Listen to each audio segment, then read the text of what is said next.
Hey, Andy. Hey Shane. So I'm talking to our artist in residence, Shane Maynor, who is been working with our Class Act program at Henderson Independent High School, and it has made a big difference in the students' lives. So Shane, can you tell me, first of all, what kind of work do you do with the kids? So, I love to go in and do art and poetry workshops with them every week. And we also incorporate personal development school like tools and tips so that they can process what they're going through, process how they feel, and be aware of their body more and how to handle situations and rewrite their narrative. So it's really powerful. Art is a great outlet regardless of what theme that you're doing, but when you combine it with like a personal development skill set, it really just kind of really amps up the transformation, and it's really beautiful to see. Good. I know that you've had some trauma-based training, and how does that training help with working with these students? Oh, tremendously, tremendously. I've also started my own trauma training for other teachers. So I help other teachers know how to serve that demographic better.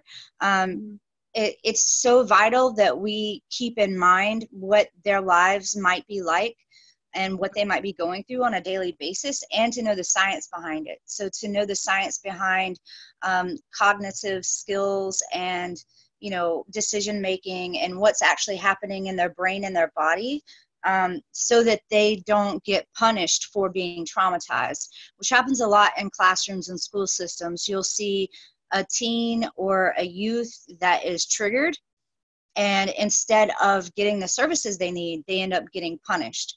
So having that trauma training is so vital. And then also knowing how to set up your classroom from the get-go so that everyone feels safer and that their feelings are taken into consideration. A lot of it is just about empathy and respect, and making sure that you are respecting your students and treating them as human beings, as the human beings they are. Mhm. That's great. So what kind of improvements have you seen in the students on the basis of work that you've done? Oh, some of the most beautiful moments in the classroom Mhm. are like self-realization, like when a student realizes that how they viewed themselves isn't them. It's what's been done to them.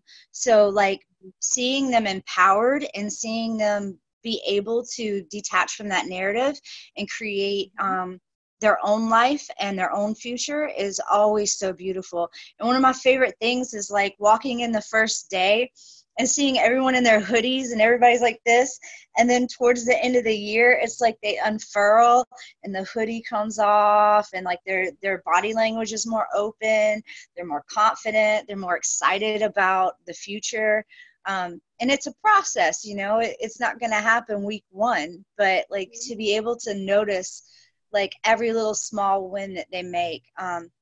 When you have a student who just is huge with self-deprecating language, and then towards the middle of the year or towards the end of the year, like they start making I statements like, I'm smart enough, I can do this.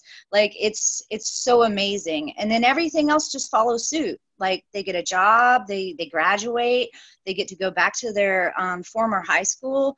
Mm-hmm. They get to make connections, and seeing them support each other is beautiful too, especially when you have a group of teens that come in and they're in survival mode, so they're not very empathetic towards anyone else. Mm-hmm. And then seeing them support each other and encourage each other once they realize and their stories start to come out, and they Mm-hmm. realize that, oh wow, you're dealing with that too, or Uh-huh. that's in your family too, or Mhm. oh wow, that happened to me too. So like Mhm. seeing them bond and support each other is a really beautiful thing too. So It's great. So how many years have you been doing this First Center for Faith in the Arts? ooh, so I guess this is my third year, but I've Yeah, been working with the demographic since 2012. So great. I've Well, been in we're it a certainly while. we're certainly lucky to have you as our artist in residence. And thank you for all of the work you do. I know the students have really made some gigantic gains, and it's really been impactful in their lives, and we really appreciate everything that you've done. So, and the students. So, Yeah, thank you. I love working with them, and you know, my heart really is in the work because, you know, I was them when I was younger. When I was a teen, I went through a lot of trauma. I was very violent, you know, and I remember specifically no one had ever asked me, "Hey, are you all right? Like, can we get you some help? What do you need?" And I think that question would have altered everything. And now it's like, instead of looking at the situation and asking like, what did you do? Like, if we just shift and ask what's been done to you, I think that really helps, you know, and helping them discover what they need instead of us telling them what we think they need, you know. Right. But it's awesome. Like, they got to do the play at Lee Street, and that was incredible. Like, just to see how proud they were, and then like the mayor was there, and like it was fantastic. Yeah, it was great.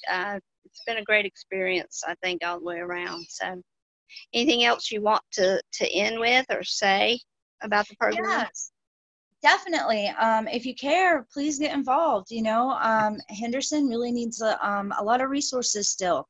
So if you are a grief counselor or you are peer support or anything like that, please reach out to Henderson Independent High School, because they could use you. And I'll be there like I always have been. So you can always reach out to me if you want to come in and do some work. The other thing I will say is, you know, watch your own biases whenever you see teens, especially right now with what we're going through. You know, they're upset and they don't know what to do. So if you see a group of teens walking down the street, don't judge. You know, just be aware of your own biases and your own viewpoints too, and make a list of like, what are the things that I can do to help out the teens and the youth in my community, and brainstorm and figure out a way to get involved, because it will change your life. It is so beautiful, and they're still going to need it. Well, that's great. Thank you, Shane. Thank you, Andy. I love Center for Faith in the Arts. Thank you. We love you too.